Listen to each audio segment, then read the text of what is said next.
Et ce sera par contre la dernière édition de ce livre, la dernière lecture chuchotée, parce que comme je vous le disais, au bout d'un moment je suis un peu limitée, je peux pas lire tout le livre en entier, sinon je vais me faire arrêter tout simplement. J'avais vu un commentaire qui me disait de proposer de faire des sponsors avec justement les auteurs, etc. Malheureusement je pense que j'ai pas encore assez de visibilité pour pouvoir proposer ça. Donc je vais faire ça en cachette. Mais on commencera du coup un nouveau livre la prochaine fois tout simplement. Donc on commence tout de suite, mais avant n'hésite pas à t'abonner, à aimer la vidéo. Installe-toi confortablement et on commence tout de suite, c'est parti.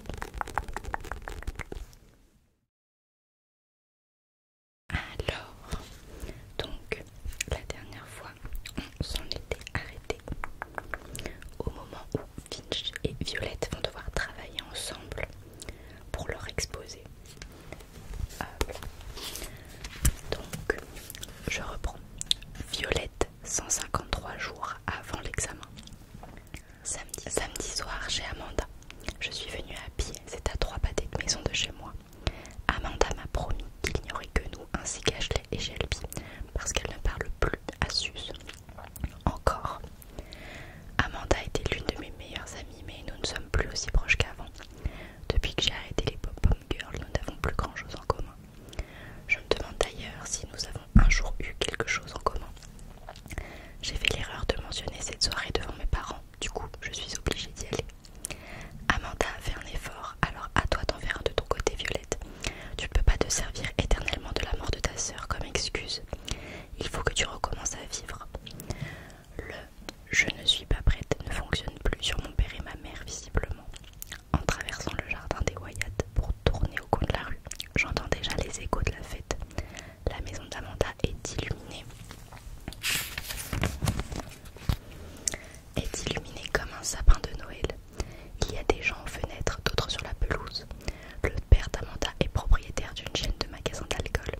C'est l'une des causes de sa popularité. En dehors du fait qu'elle couche. Je me fige au milieu de la rue, mon sac sur l'épaule et mon oreiller sous le bras. J'ai l'impression d'être revenue en 6e. La bonne élève, bien sage. Eleanor se serait moquée de moi et m'aurait poussée en avant. Elle serait déjà à l'intérieur. Je lui en veux, rien que de l'imaginer. Je me force à entrer. Joey Wyatt me tend une boisson non identifiée dans un gobelet en plastique en précisant « Il y a de la bière au sous-sol ». Gab Romero a envahi la cuisine avec d'autres joueurs de baseball et de foot. « Tu te l'es faite ?» demande-t-il à Troy Satterfield au moment où j'entre. « Non, man. Tu l'as embrassé au moins. »« Non. T'as pu lui toucher le cul. » »« Ouais, mais je crois que c'était pas voulu. » Ils éclatent de rire. Tout le monde parle trop fort. Je descends au sous-sol. Amanda et Suze, visiblement réconciliés, sont affalés sur un canapé. Je ne vois ni Ashley ni Shelby dans les parages, mais une vingtaine de mecs sont avachis par terre en train de faire un jeu à boire. Des filles dansent autour d'eux. Je repère les trois Brianna et Brenda Schenkravitz, une amie de Theodore Finch. Des couples s'embrassent. Amanda brandit sa bière dans ma direction. Oh là là, il faut faire quelque chose pour tes cheveux, Vi. Elle parle de ma frange faite maison. Et pourquoi tu te trimbales avec ces lunettes? Je sais que c'est un souvenir de ta sœur, mais elle n'aurait pas un mignon petit pull que tu pourrais porter à la place. Je pose mon gobelet. J'ai toujours mon oreiller sous le bras. J'ai mal au ventre, je crois que je vais rentrer. Suze, qui s'appelait Suzy jusqu'à la 3e où elle a décidé que dorénavant ce serait Suze, me fixe de ses gros yeux bleus. C'est vrai que t'as empêché Theodore Finch de sauter de la tour. Oui. Par pitié, je veux juste oublier toute cette journée. Amanda arbore un sourire satisfait. Je te l'avais bien dit. Elle se tourne vers moi en levant les yeux au ciel. Il ne sait plus quoi faire pour se rendre intéressant. Je le connais depuis la maternelle et c'est de pire en pire. Suze boit une gorgée de bière. Moi je le connais encore mieux, fait-elle d'une voix pleine de sous-entendus. Amanda lui donne une tape. Suze la lui rend. Quand elles ont fini leur petit jeu, elle m'explique. On est sortis ensemble en seconde. D'accord, il est bizarre, mais il sait s'y prendre. Si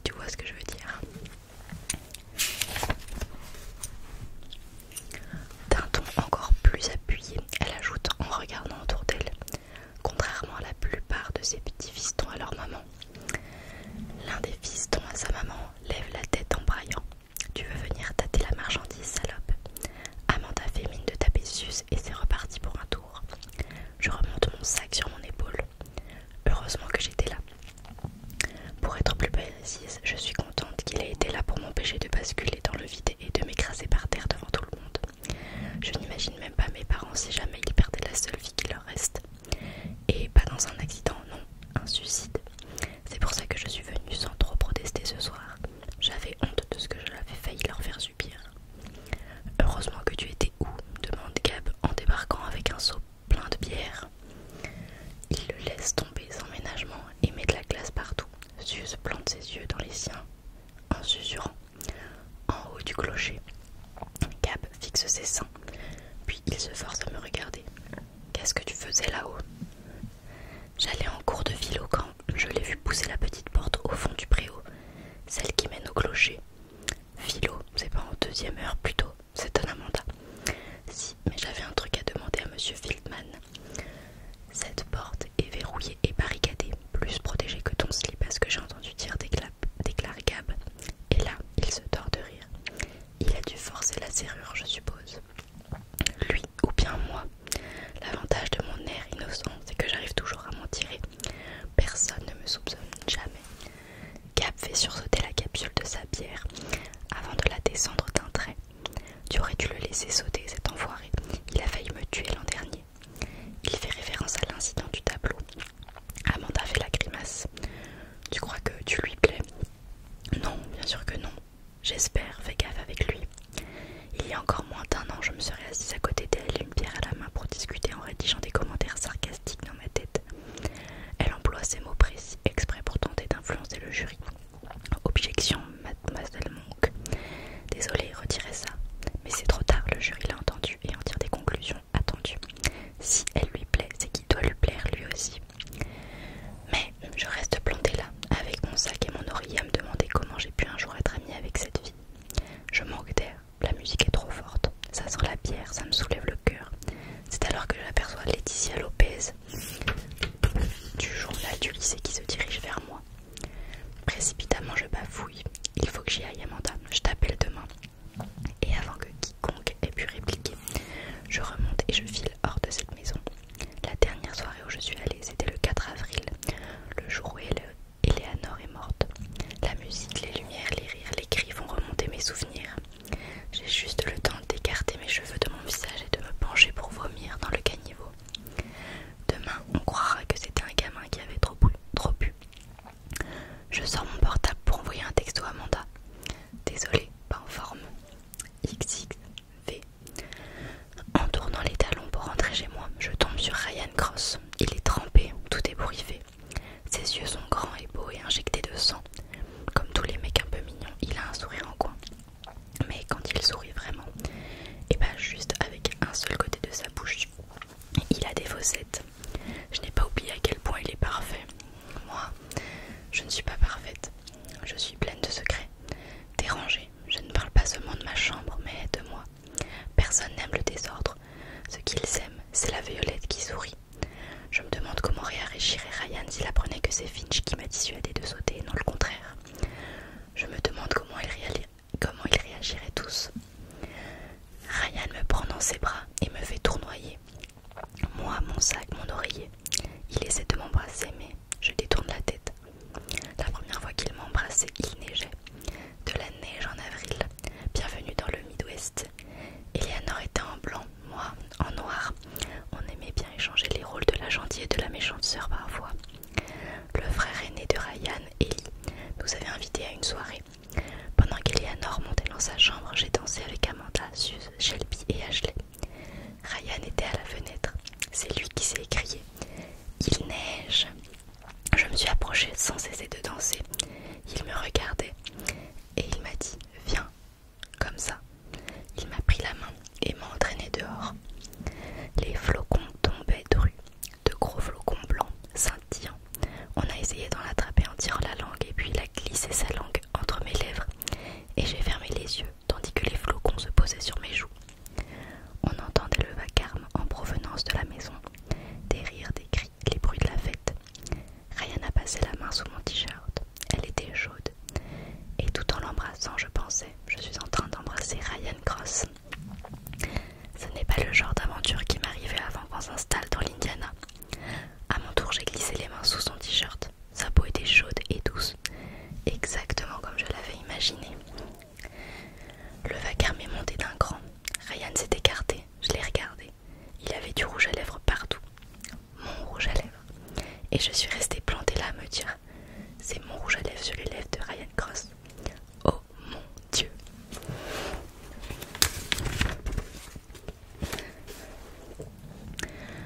J'aurais aimé pouvoir me prendre en photo à cet instant précis pour me rappeler exactement comment j'étais. C'était le dernier bon moment avant que tout change et tourne au cauchemar. Ryan me tient dans ses bras, mes pieds ne touchent plus le sol. Tu vas dans la mauvaise direction, vie. Il me porte vers la maison. J'en viens, dis-je, je veux rentrer, je suis malade, repose-moi. Comme je le martèle de coups de poing, il me repose, parce que Ryan est un gentil garçon qui fait ce qu'on lui demande. Qu'est-ce qui t'arrive? Je suis malade, je viens de vomir, il faut que je rentre. Je lui tapote le bras comme un bon toutou, puis je tourne les talons et je file à travers le jardin, la rue vers chez moi. Je l'entends qui m'appelle, mais je ne me retourne pas. Tu rentres tôt. Ma mère est sur le canapé, plongée dans un livre. Mon père est allongé en face d'elle, les yeux fermés, son casque sur les oreilles. Pas assez tôt. Je m'arrête au pied des escaliers. Ce n'était pas une bonne idée, je le savais, mais j'y suis allée pour vous prouver que je fais des efforts. Sauf que ce n'était pas une soirée pyjama, mais une vraie soirée. Style orgie et alcool qui coule à flot. Je leur balance ça comme si c'était leur faute. Ma mère donne un petit coup de pied à mon père qui ôte ses écouteurs. Ils se redressent tous les deux. Tu as envie d'en parler, propose ma mère. Tu as dû être surprise et mal à l'aise, tu veux rester un peu avec nous. Comme Ryan, mes parents sont parfaits. Ils sont forts, courageux, attentionnés et même s'ils doivent parfois pleurer et enrager, ou même casser des trucs quand ils sont seuls, ils me le montrent rarement. Au lieu de ça, ils m'encouragent à sortir, à reprendre la voiture, à reprendre le cours de ma vie en fait. Ils m'écoutent, ils me questionnent, ils s'inquiètent, ils sont toujours là pour moi. Finalement, tout ce que je peux leur reprocher, c'est d'être un peu trop là pour moi en ce moment. Ils veulent savoir où je vais, ce que je fais avec qui et quand je rentre. Envoie-nous un texto quand tu arrives, envoie-nous un texto quand tu rentres. Je céderais presque, je pourrais m'asseoir avec eux 5 minutes pour les rassurer après tout ce qu'ils ont traversé. Après ce que j'ai failli leur faire subir, mais je m'en sens incapable. Je suis fatiguée, je vais me coucher. 22h30, ma chambre. J'ai mes chaussons Freud aux pieds et un pyjama violet constellé de petits singes. C'est mon refuge à moi. Je marque ce jour d'une grosse croix sur le calendrier accroché à ma porte de placard. Puis je me blottis dans mon lit, sur une pile de coussins armée d'une pile de bouquins. Depuis que j'ai arrêté d'écrire, je lis encore plus qu'avant. Les mots des autres, pas les tiens. Des mots se sont envolés. En ce moment, je suis dans ma période sœur Brontë. J'adore ma chambre, mon petit monde. Je me sens mieux que là qu'au dehors parce que au moins je peux être qui je veux. Une auteure talentueuse qui rédige 50 pages par jour sans jamais être en panne d'inspiration. Une future étudiante du programme d'écriture créative de l'université de New York. La conceptrice d'un nouveau site internet, pas celui que j'ai fait avec Eleanor, un autre. Je suis sans peur, je suis libre, je suis en sécurité. Je n'arrive pas à savoir laquelle des sœurs Brontë je préfère. Pas Charlotte parce qu'elle ressemble à mon instinct de CM2. Émilie est courageuse et rebelle, mais Anne est restée dans l'ombre. J'opte pour Anne, je lis un peu, puis je reste un long moment allongée à fixer le plafond. J'ai l'impression que, depuis avril dernier, j'attends quelque chose, sauf que je ne sais pas quoi. Je finis par me relever. Il y a un peu plus de 2 heures à 19h58 exactement, Théodore Finch a posté une vidéo sur sa page Facebook. On le voit jouer de la guitare dans ce qui doit être sa chambre. Il a une voix agréable, mais rauque, comme s'il avait trop fumé. Il est penché sur son instrument, ses cheveux lui tombent dans les yeux. C'est flou, sûrement filmé avec un téléphone. La chanson parle d'un type qui a sauté du toit de son lycée. À la fin, il fixe l'objectif pour dire « Violette Marquet, si tu regardes cette vidéo, c'est que tu es toujours en vie. Fais-moi signe, please. » Je ferme vite la fenêtre comme s'il pouvait me voir. J'aimerais effacer la journée d'hier et toute cette histoire. Pour moi, ce n'est rien de plus qu'un mauvais rêve. Un rêve atroce, un cauchemar monstrueux. Je lui envoie un message privé. S'il te plaît, enlève cette vidéo de ton mur ou coupe la fin. Je n'ai pas envie que quelqu'un d'autre la voie. Il répond immédiatement. Super, je déduis de ton message que tu es en vie. Ce point de détail réglé, je pense qu'on devrait parler de ce qui s'est passé, surtout maintenant qu'on bosse ensemble sur le projet de Géo. T'inquiète, personne d'autre ne verra cette vidéo. Je vais très bien, je préfère tourner la page et oublier ce qui s'est passé.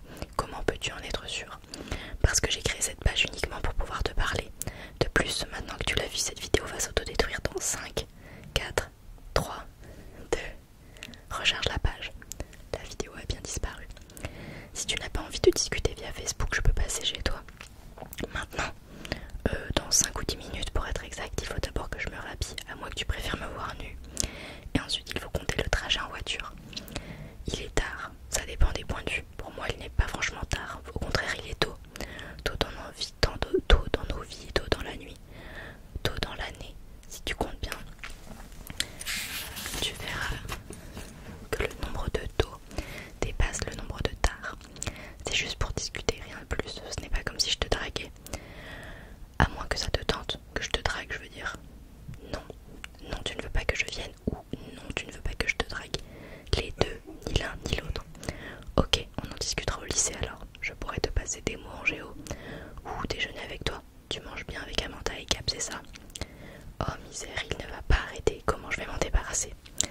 Si tu viens ce soir, tu promets qu'après le sujet sera clos une bonne fois pour toutes.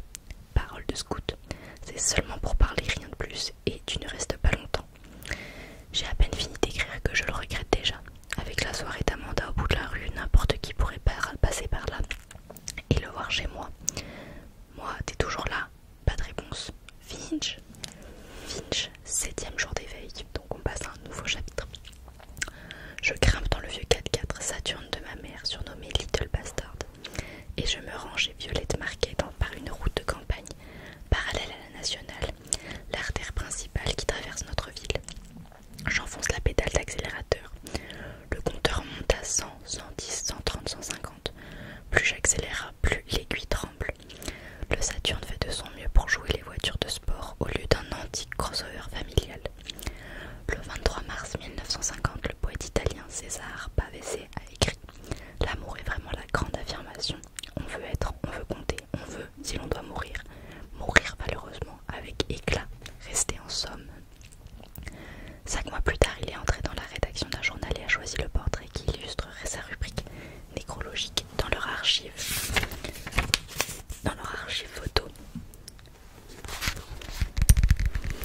Puis, il a pris une chambre d'hôtel et quelques jours après, un employé l'a trouvé, étendu sur le lit, mort. Il était tout habillé, mais pieds nus. Sur la table de chevet gisaient 16 plaquettes de somnifères vides et un message. Je pardonne à tout le monde et demande le pardon de tout le monde. Ça va, pas trop de commérage. César Pavese n'a sans doute jamais conduit à fond sur une petite route de campagne de l'Indiana, mais je le comprends. Je comprends son besoin d'être et de compter pour quelque chose. Même si je ne suis pas convaincue que mourir pieds nus dans une chambre d'hôtel anonyme par overdose de médicaments est ce que j'appellerais mourir malheureusement avec éclat. C'est l'intention qui compte. Je pousse la Saturne à 175. Je lèverai le pied quand j'aurai atteint les 180. Pas 179, pas 178, c'est 180 ou rien.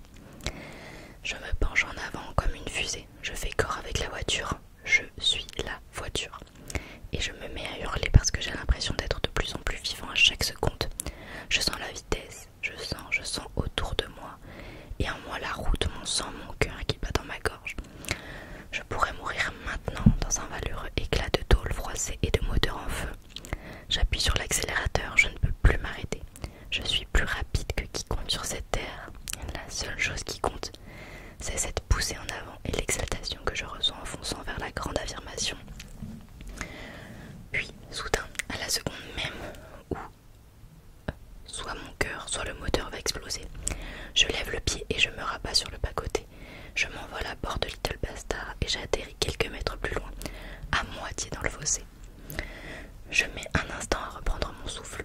Je tends les mains, elles ne tremblent pas du tout. Elles sont aussi fermes et assurées que possible.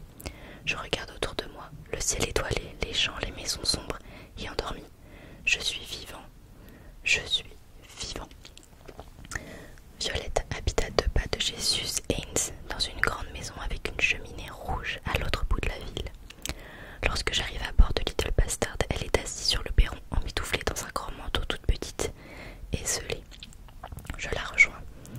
Ce n'était pas la peine de venir jusqu'ici. Elle chuchote comme si on risquait de réveiller les voisins. Je réponds en chuchotant également. Ce n'est pas comme si on habitait Los Angeles ou même Cincinnati. Ça m'a pris 5 minutes. Jolie baraque d'ailleurs. Écoute, c'est gentil d'être venu, mais je n'ai pas besoin de discuter de quoi que ce soit. Elle a une queue de cheval avec de petites mèches qui s'échappent de chaque côté. Elle en range une derrière son oreille. Je vais très bien. Essaie pas d'embrouiller un embrouilleur. Je sais reconnaître un appel au secours et se percher en haut d'un clocher pour sauter, c'en est un. Tes parents sont là. Oui, dommage. On va faire un tour. Je me mets en marche. Pas par ici. Elle m'attrape par le bras pour m'entraîner dans une autre direction. Il y a un truc à éviter. Non, c'est juste plus joli par là. Je prends ma voix de psy, imitant en brillant. Alors, depuis combien de temps souffrez-vous de pulsions suicidaires? Arrête, pas si fort. Et je ne suis pas suicidaire. Tu peux prononcer le mot. Peu importe. En tout cas, je n'ai pas ce problème. Contrairement à moi, ce n'est pas ce que je voulais dire. Tu étais perché là-haut parce que tu ne savais plus quoi faire ni vers qui te tourner. Tu avais perdu tout espoir. et soudain, tel un pro chevalier, je t'ai sauvé la vie. Au fait, tu n'as pas du tout la même tête sans maquillage. Tu n'es pas moins bien, mais différente, peut-être même mieux. Tiens, au fait, c'est quoi ce site internet? Tu as toujours aimé écrire. Parle-moi un peu de toi, Violette Marquet. Elle répond comme un robot. Il n'y a pas grand-chose à dire. J'imagine, il n'y a rien à raconter. Tu viens de Californie, ça va te changer, non? Tu te plais ici? Ici où? À Bartlett. Ça va. Et dans ce quartier? Ça va aussi. Tu n'es pas très bavarde pour quelqu'un à qui l'on vient de sauver la vie. Tu devrais être sur un petit nuage. Je suis là, tu es là, mieux encore, tu es là avec moi. Je peux te citer au moins une fille qui aimerait être à ta place. Elle laisse s'échapper un oh d'exaspération, étrangement sexy. Qu'est-ce que tu veux à la fin? Je m'arrête sous un lampadaire, je stoppe la causette et le numéro de charme pour aller droit au but. Je veux savoir pourquoi tu étais là-haut, et je veux être sûre que ça va maintenant. Si je te le dis, tu rentreras chez toi? Oui, et le sujet sera clos. Ça dépend de la réponse que tu vas me donner. Elle soupire en se remettant en marche. Pendant quelques minutes, elle ne dit plus rien. Je garde donc le silence pour lui laisser la parole. Les seuls bruits de la rue sont une télé qui braille et les échos d'une soirée au loin. Au bout de quelques pâtés de maison, je reprends. Tout ce que tu me confieras restera entre nous. Tu ne l'as peut-être pas remarqué, mais je ne croule pas sous les amis. Et même si c'était le cas, ça ne changerait rien. Ces cons ont largement de quoi baver. Elle prend une profonde inspiration avant de déclarer. Je suis montée en haut du clocher sans vraiment réfléchir. Mes jambes ont grimpé l'escalier toute seule. Je ne me suis pas rendu compte où elle m'emmenait. Je n'avais jamais fait un truc pareil, je veux dire. Ça ne me ressemble pas. Et puis soudain, je me suis réveillée perchée sur ce rebord. Je ne savais pas quoi faire. J'ai commencé à paniquer. Tu as raconté à quelqu'un d'autre ce qui t'était arrivé? Non. Elle s'arrête. Je dois me retenir de repousser la mèche que le vent lui plaque sur le visage. Elle l'écarte machinalement. Même à tes parents, surtout pas à mes parents. Tu ne m'as toujours pas dit ce que tu faisais là-haut. Contre toute attente, elle me répond dans un murmure. C'était l'anniversaire de ma sœur. Elle aurait eu 19 ans. Merde, je suis désolée. Mais ce n'est pas la vraie raison. La vraie raison, c'est que plus rien n'a d'importance à mes yeux. Ni les cours, ni les pom-pom girls, ni les garçons, ni mes amis, ni les soirées. Ni la fac. Elle fait un geste circulaire englobant le monde entier. Tout ça, ce n'est que du remplissage en attendant la mort. Peut-être ou peut-être pas, que ce soit du remplissage ou non, je suis contente d'être là. S'il y a bien une chose que la vie m'a apprise, c'est qu'il faut en profiter au maximum. Et ce remplissage est assez important à tes yeux pour t'empêcher de sauter. Je peux te demander quelque chose, fait-elle en fixant le sol. Bien sûr. Pourquoi tout le monde t'appelle Théodore Fellé? Maintenant, c'est moi qui fixe le sol comme si c'était la chose la plus fascinante que j'ai jamais vue. Je mets un moment à répondre parce que je me demande ce que je peux lui confier. Franchement, Violette, je ne sais pas pourquoi on ne m'aime pas. Mensonge. Je veux dire, je sais, et en même temps, je ne sais pas. J'ai toujours été différent, mais pour moi, la différence, c'est la normalité. Je décide de lui fournir une version de la vérité. En quatrième, j'étais beaucoup plus petit que maintenant. C'était avant que tu arrives. Je relève les yeux assez longtemps pour le voir, pour l'avoir acquissé. J'avais les oreilles en chou-fleur, un misérable avorton. J'ai seulement mué juste avant la rentrée de seconde, durant l'été où j'ai pris 35 cm. Et c'est juste pour ça. Ça et le fait que parfois j'agis sans réfléchir, ça ne plaît pas. Elle se tait tandis que nous tournons à un carrefour. J'aperçois sa maison au bout de la rue. Je ralentis pour gagner du temps. Je connais le groupe qui joue au carry ce soir. On pourrait y faire un saut pour se réchauffer, écouter la musique, oublier tout le reste. Je connais aussi un endroit d'où on a une vue superbe sur la ville. Je la gratifie de mon plus beau sourire, mais elle répond « Je vais rentrer dormir ». Je suis toujours surpris de voir à quel point les gens sont attachés à leur sommeil. Moi, si je pouvais, je me passerais bien de dormir. Ou alors on peut sortir ensemble si tu préfères. C'est bon. Une minute plus tard, on est à ma voiture. Je demande « Comment tu as réussi à monter là-haut ?» La porte était ouverte quand je l'ai poussée alors que d'habitude elle est verrouillée. Elle sourit pour la première fois. Il se pourrait que j'ai crocheté la serrure. Je siffle admiratif. Violette Marquet, tu es étonnante. En un éclair, elle remonte l'allée et rentre chez elle. Je ne bouge pas, je regarde jusqu'à ce qu'une fenêtre s'éclaire au premier. Une ombre passe devant. Je distingue sa silhouette tandis qu'elle m'observe de derrière le rideau. Je m'adosse à la voiture pour voir qui va se lasser en premier. Je reste là jusqu'à ce que l'ombre s'écarte et la lumière s'éteigne. Une fois rentrée, je mets Little Bastard au garage et je pars courir. Je cours l'hiver, je nage le reste de l'année. Mon parcours habituel descend la route nationale, longe l'hôpital et le camping, jusqu'au vieux pont en ferraille, que tout le monde semble avoir oublié à part moi. Je cours sur ces murets qui servent de garde-corps. Réussir à traverser sans tomber me prouve que je suis vivant. Crétin, bon à rien, voilà les mots que j'ai entendus toute ma vie. Les mots que je fuis en courant parce que si je les laisse me rattraper, ils vont enfler, me remplir tout entier. Et tout ce qu'il restera de moi, ce sera crétin, bon à rien, crétin, bon à rien, crétin, bon à rien, fêlé. Et je ne peux rien faire d'autre que courir. Courir de plus en plus vite en me répétant d'autres mots. Cette fois ce sera différent, cette fois je vais rester éveillée. Je cours des kilomètres, mais je ne les compte pas. Je passe devant des maisons endormies encore et j'ai pitié de cette ville où tout le monde dort. Pour rentrer, je suis un chemin différent en prenant par le pont de Astrid.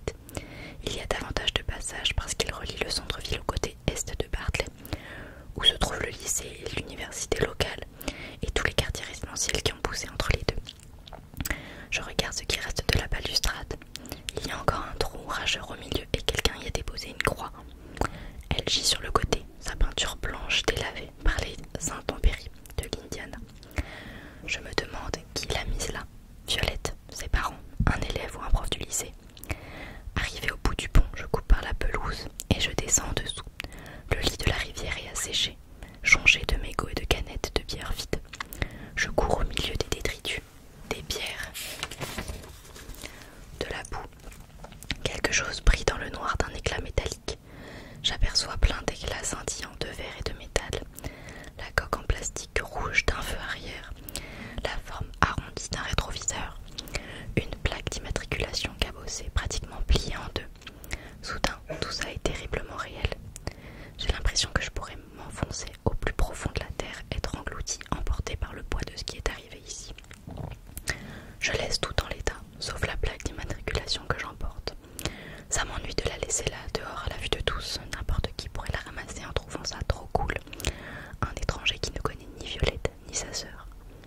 Je cours jusque chez moi avec la sensation d'être à la fois complètement vidé et tellement lourd. Cette fois, ce sera différent. Cette fois, je vais rester éveillée. Je cours jusqu'à ce que le temps s'arrête, jusqu'à ce que mon cerveau s'arrête, jusqu'à ne plus sentir que le métal froid de la plaque d'immatriculation dans ma main et le sang qui cogne à mes tempes. Et voilà. Donc on a lu 2 chapitres. Les 2 derniers chapitres que je lirai dans ce livre, du coup comme je l'ai dit au début. Franchement c'est un livre que je vous recommande. Il est vraiment super, ça fait réfléchir sur plein de choses. C'est surtout au niveau du harcèlement, etc. Je pense que ce serait super bien que des jeunes, enfin vous voyez au lycée, on fait lire des livres de l'ancienne époque, tout ça, mais ce serait ce genre de livre qu'on devrait faire lire parce que vraiment je pense que ça apporte vraiment plus à l'éducation des enfants et surtout c'est dans l'air du temps quoi. Donc voilà, après c'est un film qui est assez dur, donc c'est vrai que par contre d'un côté c'est pas fait pour tout le monde, il faut vraiment prendre des pincettes avec ce livre, mais franchement je le trouve vraiment incroyable. Donc Tous nos jours parfaits de Jennifer Niven. Si vous avez l'occasion de le lire, faites-le parce que vraiment vous ne serez pas déçus.